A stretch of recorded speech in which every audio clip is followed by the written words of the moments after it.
Morning to you. Good morning, Julia. Thank you very much indeed for joining us so early. We just before we get into the education topic, which obviously we're talking about, I'm sure you'll be delighted by those latest COVID figures. Zero COVID deaths recorded across the UK yesterday. Lots of people are saying that this bodes well for the 21st of June. Does it?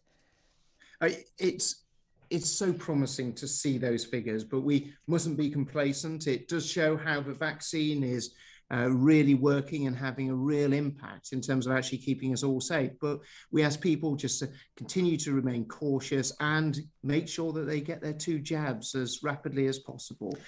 We've got to keep moving forward, but if we continue to take this approach, I would hope to see us being able to unlock the whole country fully. Okay, we shall keep our fingers crossed. Let's talk about how we're going to be dealing with one of the big fallouts of lockdown, which was the decisions to close schools in the first lockdown and in the third lockdown, which of course has had a devastating impact. You and I've spoken about many times on pupils. You're announcing today a major expansion of the tutoring of extra tutoring of pupils for them to catch up. What does it involve, and how much is it costing? Well, it's costing a total of £1.4 billion. What we're looking is 100 million tutoring hours for children and young people across England. We're also making a big investment in terms of teacher quality and those who are working in early year settings. I think we've seen some of our youngest children be really impacted by this pandemic as well. And it continues to build on what we've been doing. We're delivering a tutoring revolution. Tutoring really does work. It has an incredibly positive impact in terms of children being able to catch up. So we're wanting to expand it to more. 100 million tutoring hours sounds like an awful lot, but with almost 8.9 million pupils in England in primary and secondary state schools, we're looking at about an average of 11 hours per pupil, which isn't very much, is it? It's a couple of school days. Well, it's looking at 15 sessions per child that's taking it up. We're looking at delivering that up to 6 million children. Those children who've been most disadvantaged by it, and teachers are obviously in the best place in order to be able to look at who needs that targeted support. But it goes and builds on interventions that we've already made at amount of £1.7 billion. So there's a significant expansion in what we're doing. But actually the evidence goes to show, on average, children may be fallen up to 2 months behind. And actually these types of intervention, a series of 15 sessions, can deliver up to 3 to 5 months catch up, which is a real significance to all children. It's that intense one-to-one tutoring that can really make the difference. I understand that, and yet, you say on average 2 months behind. That's because some kids haven't fallen very much behind, who've had a decent education throughout, but many other children would have fallen many more months behind than even the school they've missed, because of course a long period out of school without any lessons, no engagement, parents maybe unable or unwilling to engage with them. They've really going to lag behind. Is this going to be aimed at the kids who've most, you say 6 million children who've most lost out, and other kids who've lost out less relatively are going to get no extra tutoring, or just less tutoring? Because across the board, even the brightest pupils who have had Zoom lessons throughout, they've still fallen behind. They've still not learned as much as they were supposed to have learned in the last year.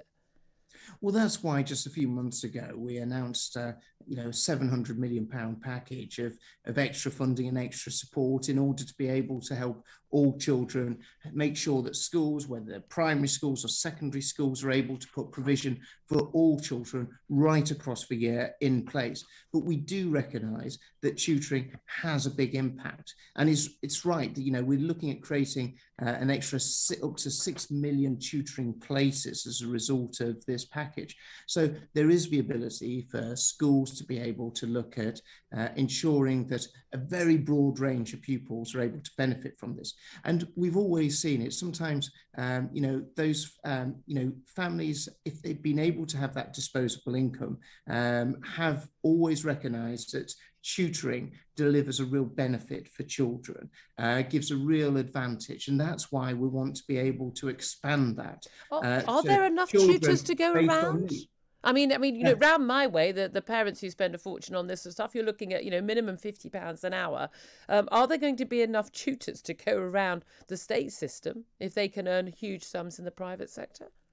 Well, this is why we've actually looked at how we can open up the system even more. So there's actually schools are able to develop their own tutors within the school setting. We've got the National Tutoring Programme, which has been very successful in terms of signing up almost 250,000 young people onto the National Tutoring Programme. But schools will be able to develop their own resource within the school to be able to deliver it locally. And that might be teachers deciding to do an extra few hours. It might be extra resources that those schools are able to bring in. So it's giving those schools that extra bit of flexibility. Look, a lot of people are going to be welcoming this, but to say, look, it isn't really enough. It doesn't touch the size of what children lost out on in the last year.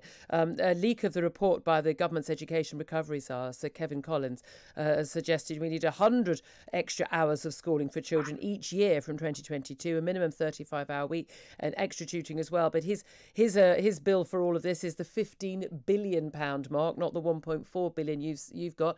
By all accounts, Boris Johnson, well, number 10 and number 11, Rishi Sunak, the Chancellor, refusing to pay that bill. You haven't actually got as much money given to you to pay for this as you want, have you?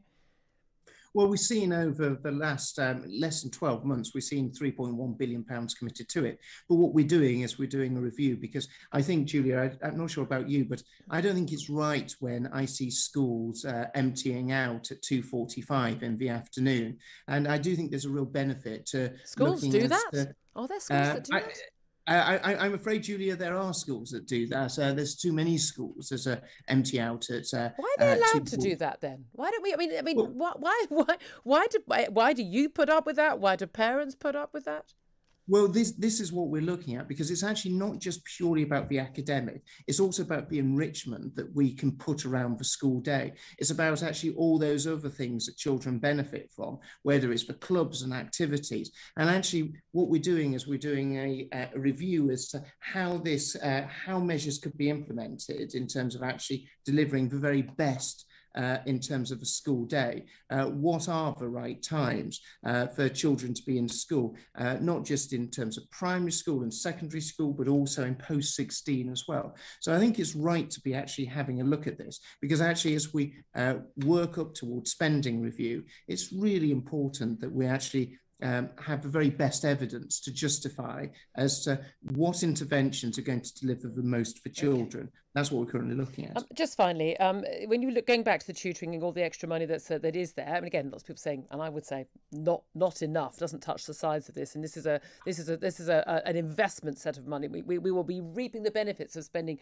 more right now in terms of the future. But in terms of catch up for children aged 16 to 19, so the A-level group, the total sum of money actually that's been put towards for them is £200 million, which is the same as the bill for the new royal yacht Britannia, for which the government has happily found money. Does the government have its priorities straight?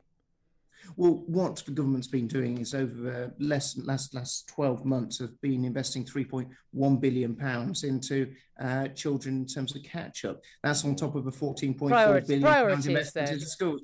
And actually, a big yacht instead of helping kids catch up? The government is absolutely committed. This is why we're pursuing schemes that really deliver a difference, and that difference is tutoring. It's driving up the quality of teaching, not just new teachers, but also existing teachers, supporting them in their career development. These are things that are proven to work, and I think that a lot of parents will be incredibly excited about the fact that their children are going to be benefiting from small group tuition, because it delivers results. All right. Well, we will hope that it does, because my God, our children need it. Gavin Williamson, Education Secretary, thank you so much for joining us.